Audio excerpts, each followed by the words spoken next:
Okay, Mastermind with Neil Schwartz, and our special guest today is Mike Oliver from Pismo Beach. Mike, welcome. Thank you, Neil. Very, very cool.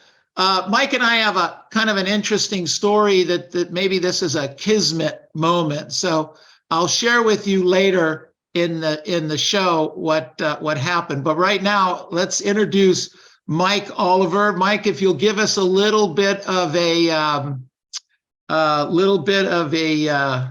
Reader's Digest version, how long in the business, your marketplace, price range, GCI, some of that kind of stuff. Of course. Thank you so much for having me, Neil.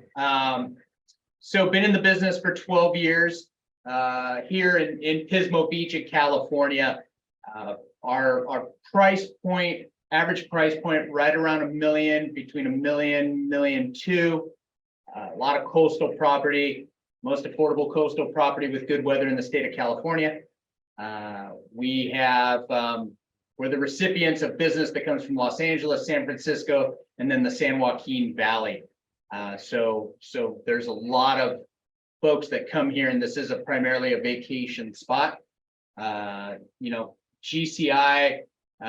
per transaction, 15,000, 12 to 15,000 average. So a lot of very nice homes, but we also have a lot of modest homes in our area as well. So Pismo Beach, from my perspective, is about golf. Am I correct? I love golf, and there is a good amount of golf here. We get confused a lot with Monterey, which is the golf. We have great golf here. This is outdoors, a lot of surfing, good amount of golf, a lot of beach, a lot of wine for those that enjoy wine. We are a huge, so San Luis Obispo is the seat of our county. And so San Luis Obispo is a huge wine, and then Paso Robles, of course, which is within San Luis Obispo County, is notorious for fine wine. We have 300,000 people, give or take, in our entire county, with a really large land mass, but it's spread out relatively far. Well, appreciate that. Thank you. And the Chamber of Commerce is going to send you a check. I'll be waiting for it. So 12 years ago, when you got into the business, did you have something that you were doing before that? I did. I was working for the county. I was in aviation, so working at for the county at our local airport.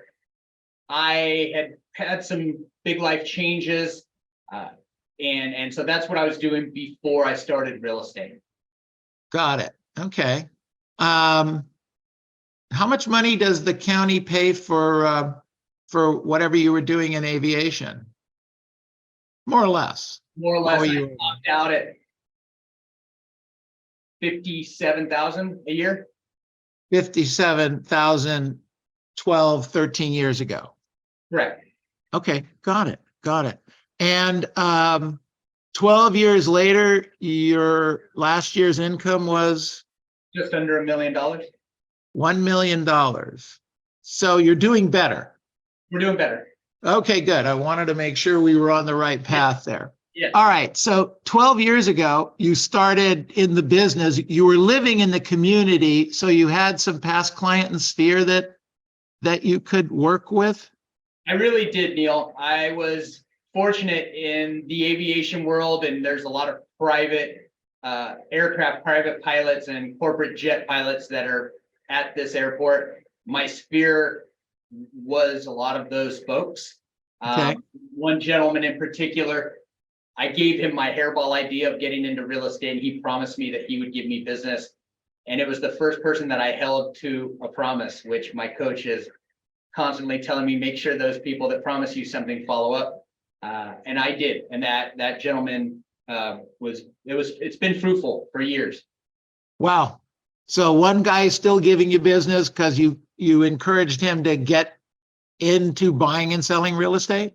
He has a large amount of real estate, And so he has trusted me with a good amount of it through the years.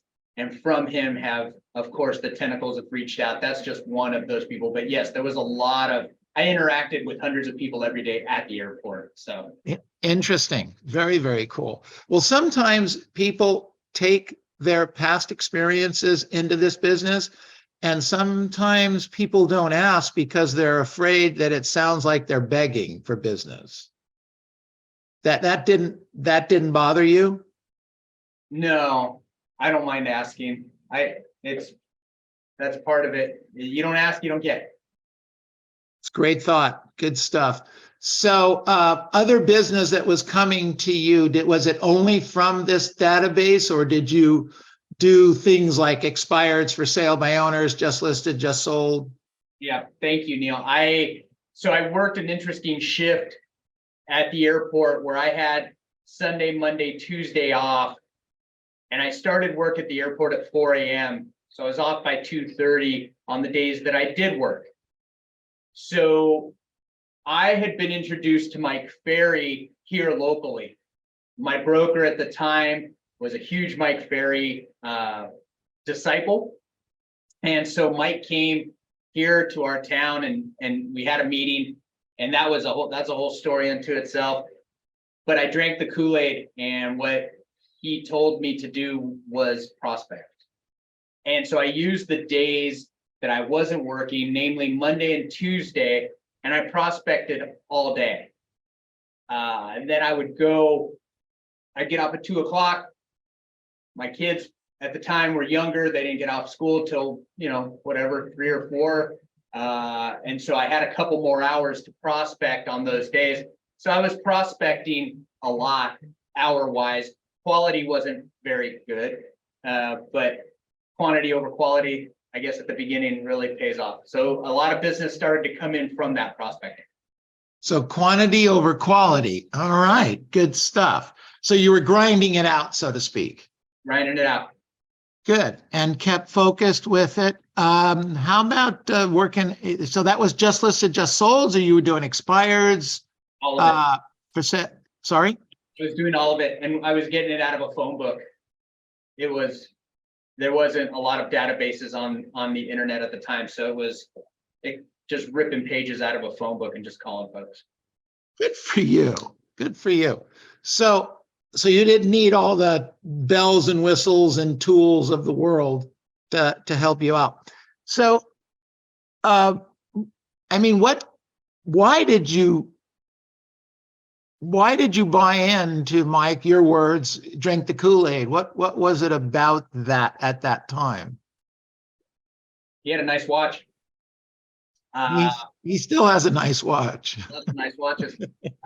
He was honest. I see something that works. There's other agents that I was introduced to that were doing the same thing, that was doing what Mike was promoting, and it worked. It fits my personality. It is aggressive, so it fits my personality, and it worked. When I see something work, I wear it out. You just jumped into it. I just wear it out. Yeah. Got it. Okay. So let's move forward a little bit. So that was the beginning. You got introduced to that. Have you been in coaching since the very beginning? So part of my initial relationship with Mike, he paid for my superstar retreat. He paid. He paid for it. I had to shave a beard. Oh, you're one of those guys. He's one of those guys. He said, "How can I get an appointment looking like a terrorist?" Were his exact words. And he said, "If you shave your beard, I'll pay for it." I asked him for a razor. I shaved it, and he paid for that. And then I also serendipitously was gifted 6 months of free coaching with Patrick at the time. Patrick Ferry? Correct. Got it. That was very early on, and I did it for 6 months, and then I didn't do it anymore. And my mindset was, I got what I need. I'll just work this. And I worked it until last superstar retreat in July. and saw that the change was coming in the market and I needed to level up my game. So It's very common for agents to do that with 6 months or a year or 2 years worth of training, to not get coached anymore. You don't necessarily see that with, the superstars. So I'm glad you're back. Thank you. Yeah. Yeah, good stuff. So where's your business come from today? Mostly just listed, just sold, prospecting, and the referral business has really ticked up. So just listed, just sold. And expired. How about past client and sphere? I don't tap into it as much as I should. Wow, that is so common that I'm hearing today. So how many people in your database?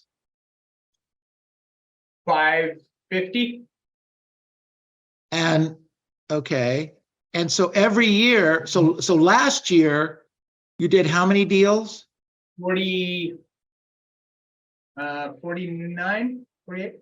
Okay, 48, 49. And how many of those were past client and sphere? 5. Okay, are you open for some coaching right now? 100%. All right. You have 550 people in your database. So let's say if you cleaned it up, if you really cleaned it up, you had 400 that you knew and knew you, okay? 400 of those people. We know, and if you do it the way Mike suggests, he's only suggesting, you call them once a quarter. We do it a little bit more aggressively, where we snail mail weekly.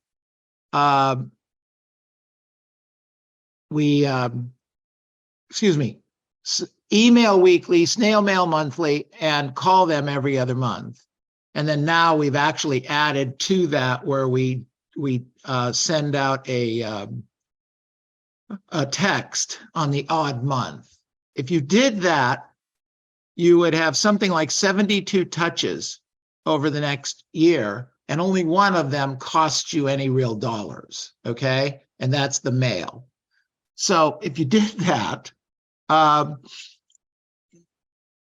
you would probably be able to get, we've proven, 10% of what's in that database. So 40 people in the database to either give you a direct deal or what we call indirect deal. So there's 40 transactions. What most people think is there really isn't 40 transactions there. There's only the 5 that Mike got. But I'm here to tell you there's 40 deals in that database. Mike, you could actually double your business by doing nothing else but focusing on your database for the next 12 months. That makes sense? Makes absolute sense. So how much is 40 times 15? A lot. 600,000. Yeah. So that's $600,000 that you left on the table, minus the 5 deals you did. Yes. Okay, does that make a little bit of sense? Makes a lot of sense, Neil. All right, good. So I've tried to teach this all the time. I can't tell you how many of our past people we've interviewed are in exactly the same spot. So call those people, please. All right? Sure. You got it. All right. You're welcome. You're welcome. Okay. So the business comes from just listed, just sold. So you're still a hunter gatherer. Yeah. And you don't call your past client sphere. So let me ask you a question. Why not? I don't want to feel pushy. It's a head trip. But that's not consistent with what you said earlier, that you like that and you relate to Mike Ferry. And I would say, I know of no pushier guy. So, okay. So we're going to get that done, right? Sure. Okay. I'm picking on you a little bit because I'm really talking to everybody else right now. You're good. All right. That makes sense. Yeah. So All right. So tell me, Mike, the right now, how do you get a hold of the just listed, just solds? We're running into an issue where a lot of people aren't picking up the phone. Does that happen to you? It does. All right. So how do you get around that, Mike? Volume. Okay. So how many contacts a day? How many outbound calls a day? I go in hours, so I'm on the phone 4 hours every day. 4 hours every day. Right. Okay. And 4 hours yields you how many contacts? Good. And I've always struggled with this, and I struggle with it with and I know it's a sliding scale, Neil, but I'm qualifying a contact as somebody who is receptive. I've taken down their information, and they have shown interest in what I'm selling. So not just a warm body picking up the phone saying hello. Correct. Okay, so you're having some kind of a conversation with them. Correct. So I'm okay. having Go ahead, sorry. 50 of those conversations. So you have 50 of those conversations in 4 hours every day? 35 to 50 every day. Wow. And again, let's go back to how do you get people to pick up that phone? I mean, you're calling. Do you change phones? Do you change dialers? What do you do? I have a dialer. I'm using Vulcan 7. It's the third dialer I've used in 5 years. It all goes through my cell phone. And so folks are seeing my cell phone. I haven't gotten spammed out yet or possible risk yet. And they pick up. Do they all pick up? No. I have started being a bit more discriminate with the do not call list. And only calling people that aren't on the do not call, or calling people that are free from that call list. Right. So, okay. And those people are absolutely receptive to conversations. But they pick up. I mean, this is 1, 2. I mean, we've got a couple hot leads just from this week. So that's great. That's fantastic. And your price point's higher, so you can do 50 deals and make $1 million. Correct. Got it. Goal this year is 100. Goal this year is 80 deals. Got it. And let me ask you something. Do you have a team that's calling with you, or is this you, or talk to me? It's me. I have a full-time TC. She's more than just a TC. And then I have one buyer's agent. And the buyer's agent does what for you? The buyer's agent simply handles buyers that I get. I do not give my buyer's agent all my buyers. We have an agreement, and if I have, it just depends. How many deals does the buyer's agent do? She did last year, she did 10, and it was her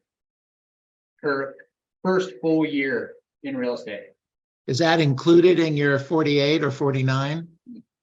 No. So that's in addition to what you do. Right. Interesting. Okay, good. Excellent. How long you've had the TC/assistant? Almost since the beginning, 10 years. Oh, that's really unusual. Congratulations. Thank you. She's the backbone, really, of my business. And one of the things that happened over the last 3 years was her scope expanding. And so taking on more, and that was the advice of my coach, Maverick. Right. Good. So what was the scope that you guys modified? So COVID kind of triggered it, Neil. or COVID did trigger it. I, like many, was just completely overwhelmed and overloaded. So placing lock boxes, making all appointments for all subcontractors, pest inspections, doing all those types of things. That was a big part of it. I took a lot off my plate because I was busy doing kind of that menial work. Right. And so I outsourced it to her and she happily took it. Well, that's great. Fantastic. So, I'm not going to get into the money aspect of that. Tell me regarding, the business today. So last year, or let's say of the last 3 years, business came at a higher rate. You have an inventory shortage up there like we have here, right? Absolutely. Yeah. Okay. So you're calling just listed, just sold. That works better for you than, let's say, expireds or for sale by owners, or maybe they don't do for sale by owners up there. We do have for sale by owners. There's very few. There's a personality clash with my personality and a typical for sale by owner. Ones I have converted have become clients and actually friends that have lasted years. So that's interesting because we're kind of the same people, I guess. The expireds, I will call expireds. I have gotten a lot of, especially 7-figure properties that are expired, the more difficult ones. Like the gentleman that said he had watched a client of his list twice and not get sold.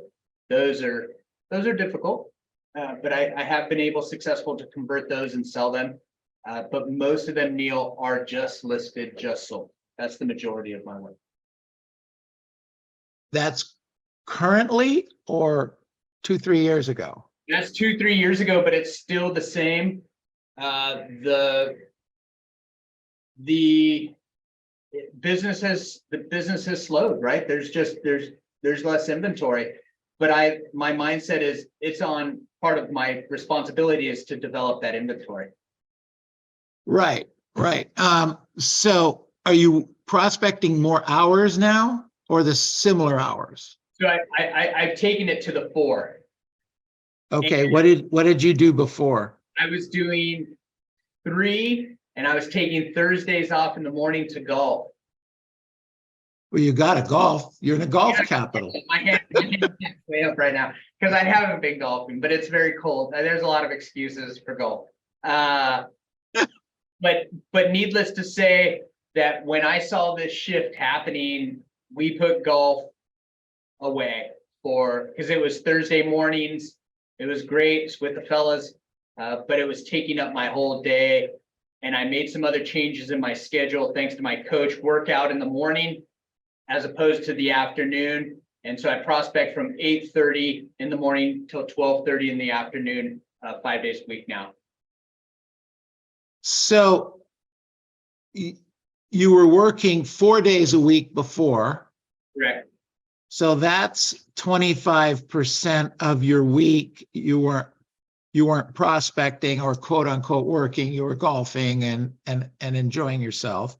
So, and then by increasing your 3 to 4, that's an additional 25% of activity. Correct. Prospecting.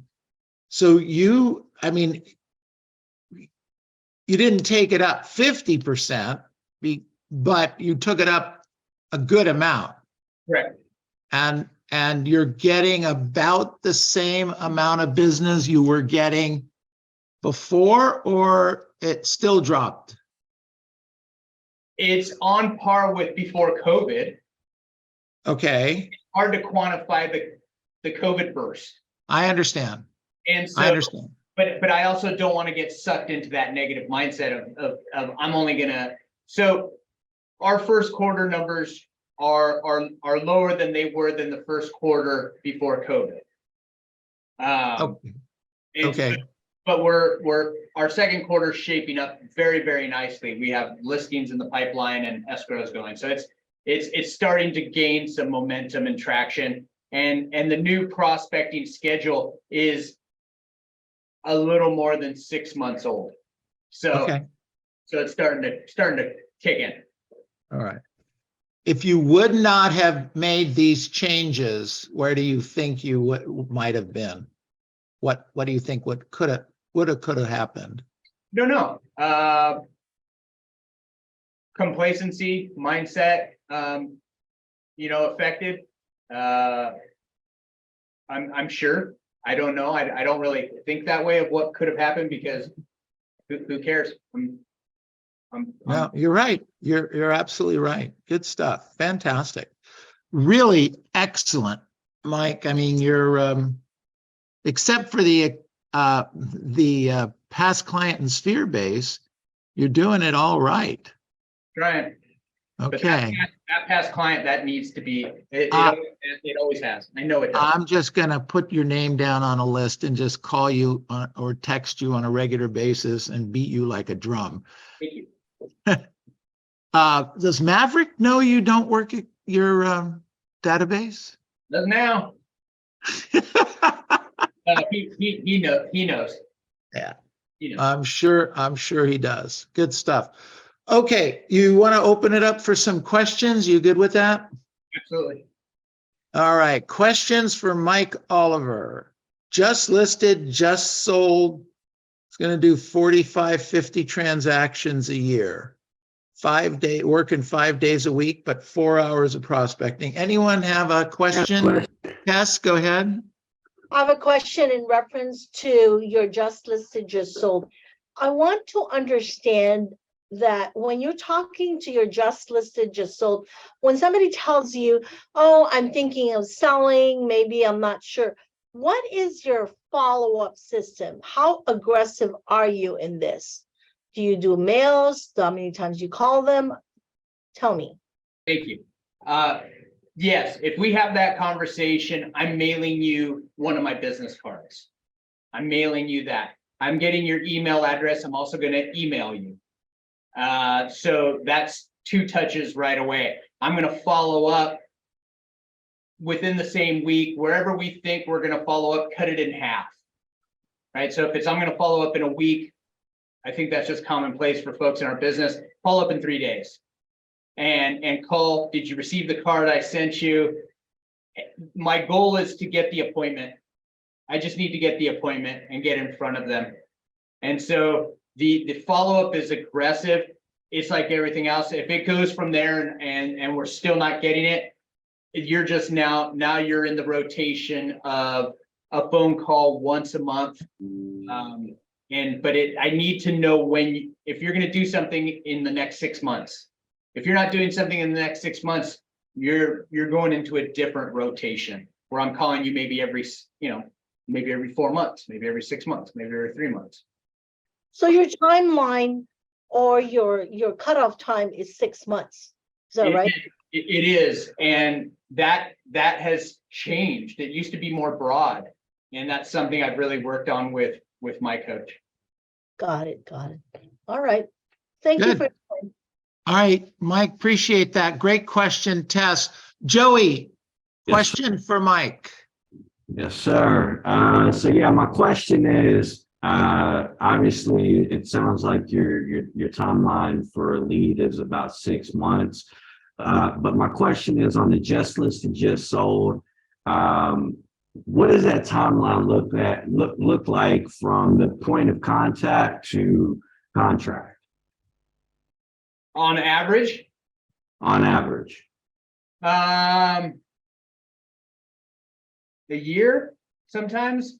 I mean, it depends because I divide them, right? So if it's somebody that's looking to do something in the next 6 months, we'll usually get that done in the next 6 months if they state that. And if it's not, then it's just a longer gestation period. So I don't know if that answered the question, Joey, but it just kind of depends. Okay. Yeah. But to clarify, excuse me, Good question, Joey. To clarify, Mike, you're having a pretty decent conversation with these people, and they're sharing with you they plan on doing something, or they don't get in your follow-up system, correct? That's correct. Okay. That's correct. So, and so I'm thinking of selling next year, would get a lot of follow-up questions to determine why they're selling and what the motivation might be. Is that, I don't want to put words in your mouth, but tell us what correct. that would look like. It's what, where, when, and why. Okay.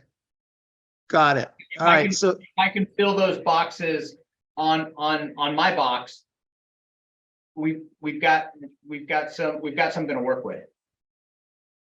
okay, got it. So you're looking for what we would all consider a bona fide lead. And as long as they're a bona fide lead with some kind of an end date, preferably in the 6-month area, then you're going to follow up that lead. Yes. So what percentage, well, you're talking to 40 or 50 people a day, but you're not putting 40 or 50 people into your follow-up system a day. No. What determines the difference? The what, where, why, and when. Okay, Right? If we're able to quantify those things and have a reasonable expectation that they are doing something, again, my coach would say, ditch them if they're 6 months or more out. I have a really hard time with that. I really do, because I've just seen in my business that it takes longer sometimes. right. And it's relational. And especially, I guess, in any town, but especially in this small town, being of service is my, I guess, superpower. And so if they'll call me, so it just depends on their motivation to get in the database and get the phone calls, and the investment of my time to spend time calling them back. I need to have something that is tangible. They're going to Arizona. That's where they're planning on going. They're getting older. They can't take care of their acre or two of property. Their house is too big. That's just a matter of if, not when. That's a predictive analytic. There you go. Yeah, absolutely. Good. All right, appreciate that. Questions for Mike Oliver? I have a question. Ernest, go ahead. I guess I think I'm a just listed, just sold guy, tries to do the numbers. So I guess I'm struggling a little bit with that 30 to 40 to 50 people you talk to. That does not include the people you get on the phone that just say, I'm not interested. Correct. Okay. Correct. So if they're expressing an interest, out of those people that express an interest, how many of those people do you throw away at some point? Because my coach is telling me you need to figure out what's a lead for yourself. And that's what I struggle with too, because I do convert some of these leads after a certain amount of time. I think it's a matter of if, not, or when, right? So out of all the people that you put or you follow up with, do you throw any of those away? That's a great question. And so in my follow-up process, because we can talk to them and they have some motivation on that initial conversation. Maybe they're just emotionally charged from the conversation, and right, we motivated them to have this conversation, and then the follow-up is maybe it's a dead lead. So right. There's a fair amount that through attrition get left by the wayside. Okay. And these coaches are right that we need to trim the fat and spend the time on leads that are actually going to do something. I think it's as individual as the agent. If it's 6 months for you, a year for this person, but then it comes down to your systems on how you could follow up efficiently and spend time, because you don't want to burn time on those while you should be creating new leads. Right. Yeah. And that's something I struggle with as well. Okay. Thank you. Got it. Good question, Ernest. Thanks. Thank you, Mike. Other questions for Mike Oliver? Just jump in, please. I want to ask another question, sorry. Of course, Tess. So when you're doing this with the Vulcan, what in the category that you have, because you have talked to somebody, it either be a hot prospect or a nurture prospect. I mean, what's the category do you use there to know exactly the timeline that you are supposed to contact them to get that into a contract? I want to understand that. Sure. And I wish I had an exact science test, but I don't. I will speak to them, and through the conversations, the follow-up conversations, many of them will be, Mike, you know what, we're way out. We're not going to sell. And so then it just becomes, I'm following up maybe once a year, maybe once every 8 months.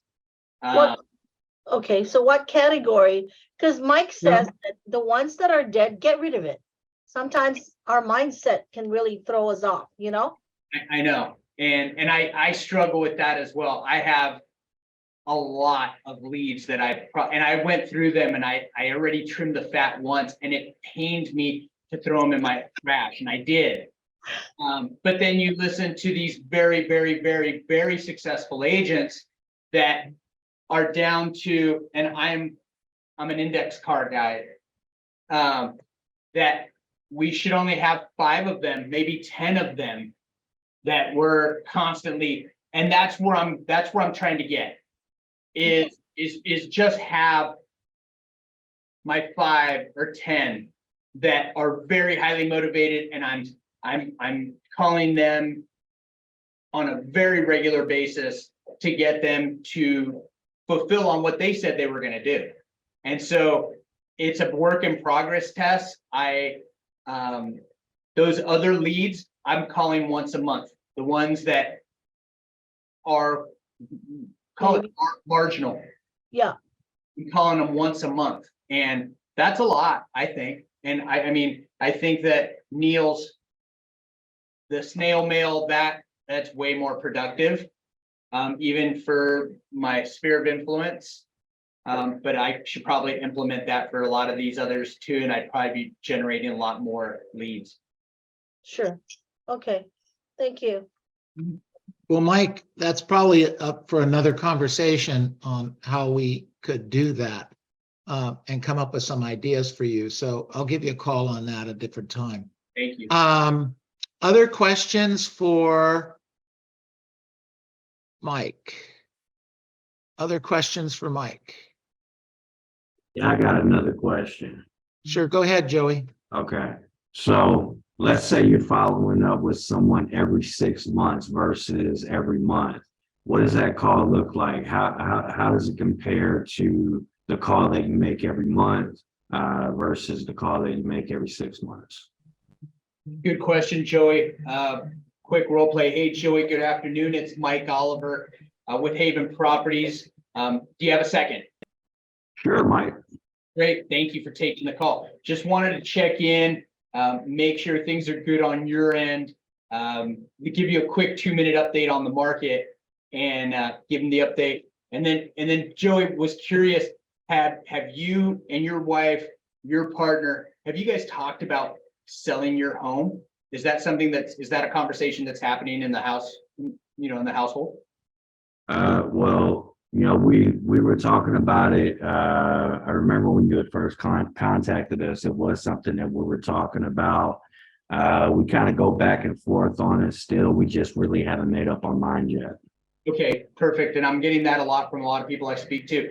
When would be best to sit down? I'd love to be part of that conversation, give you guys a real good idea of what this market's doing. I have some time next Tuesday or Wednesday, which is best for you.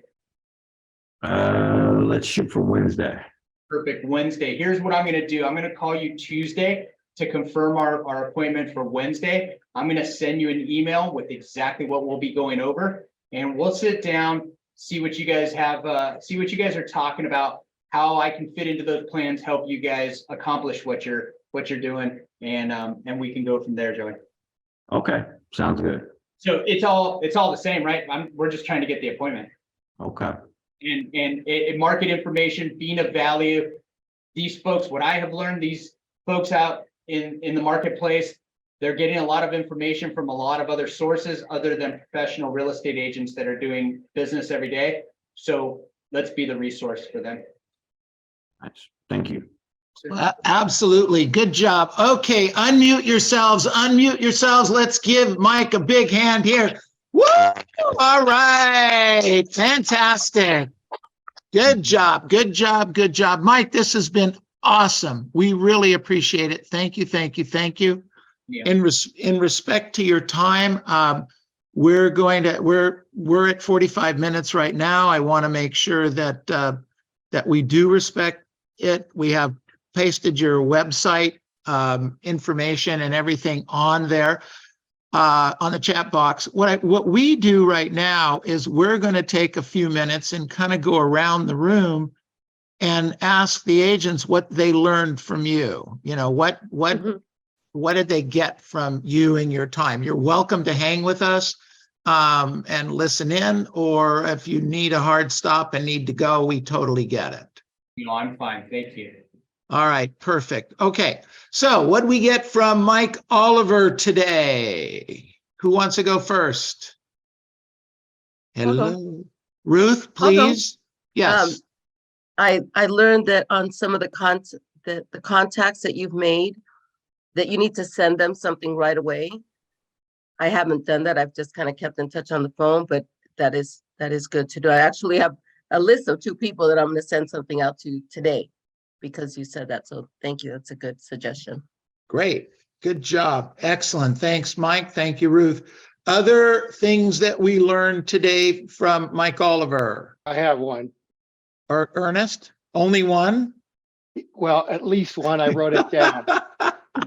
It says, if it works, wear it out. Yep. Yep. So thank you for that. Absolutely. Good. All right. Good job. What else did we learn today? What else did we learn today? Anyone else? This is it. If you don't ask, you don't get. That's Yeah, right. that was If good. you That was don't- good. That just listed and just sold can be a good source of prospecting aside from the traditional. Clearly a great source of it. However, Tracy, we need to make sure this isn't directed at you because I know you make the calls. But a lot of people think that 10 or 20 contacts a day will cut it. And it won't.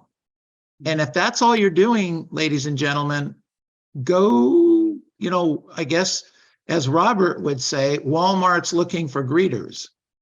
I have So- said that. I have said that. You have said that, and I saw you come on and I wanted to acknowledge that. All We right, get a good lot more job. contacts.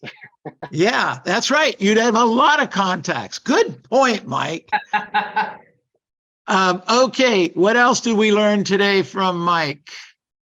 Mr. Pismo Beach himself. Tess, go ahead. This, I think with Mike, it's about numbers game. He has so much patience on being able to be on the phone for that long. My God. But you know what's really interesting that he said that he actually are taking notes of the amount of contacts that you really have a good conversation. So really, he's not only making contacts of like 30, 40, he's probably doing like 50 or 60 contacts. But by the way we count. Yeah. Right. Yes, Right, I agree. Exactly. Uh-huh. Yeah, no, he talks to a lot of people. I like the way he's done it in terms of, his criteria there. Absolutely. I like that a lot. But you're right. You're right. It's going to take patience. However, Here's an interesting question for all of you.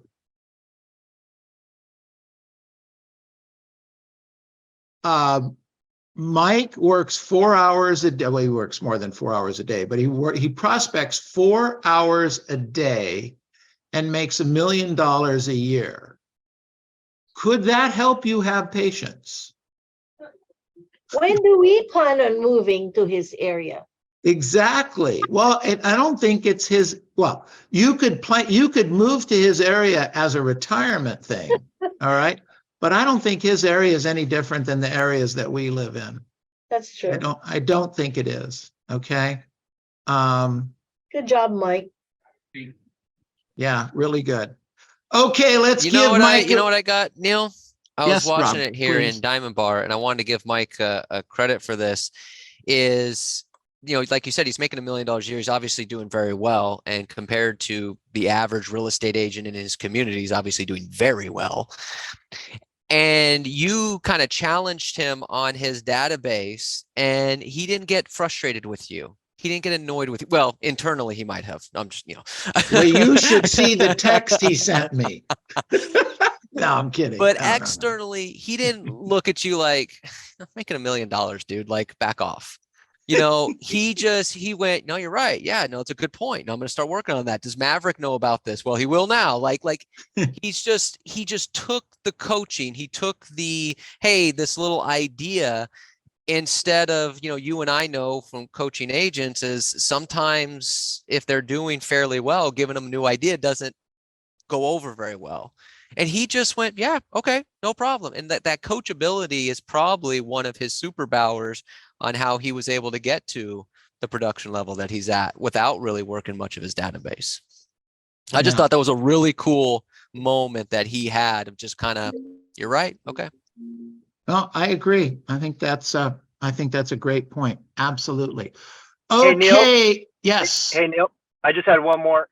There's one thing that really stuck out about what he said, and it was that he held people to the promise, because we're always talking to people, and they promise us that they'll send us a referral or think of us in the future. And when he said that he holds them to it, maybe it's a small piece, but it's pretty powerful, I think. I think I agree, Joey. Actually, that's the point I wrote down, is that we hold people to their promise and say, look, you said you were going to send me a referral. You know, it's been a month now. You've got to know somebody, don't you? You know? And Neil, to David's point, and David, I hope you got that contract signed to the house you were going to. Those are the hard calls because it's uncomfortable, but that's what makes the money, is because most people won't make the hard call. They'll wimp out and they won't make the hard call and they'll just go on. So that's the difference maker, really. I think that's the special sauce, is making those difficult calls and having a conversation, and then your mind's blown that they're like, oh yeah, absolutely, here's this. Yeah, absolutely. Great stuff. Mike, really fantastic. Really quick, I met Mike a year ago. We talked about doing this together. I put him in my notes under my contacts as Mike. I never made any other note to it at all. I was actually calling a broker friend of mine named Mike, and I looked down the list of Mikes and I saw one Mike that didn't have a last name, and I clicked on, and I was looking for somebody to fill in today, and Mike just had a great personality. He picked up the phone, and it was like, wow. It's like I said, it was like kismet. I got goosebumps. He got goosebumps. It was like fantastic. So, and Mike, you knocked it out of the ballpark. I appreciate you so much. Thank you. Thank you for this opportunity. Now it's a win-win for both of us, my friend. All right, let's give him another big round. Woo!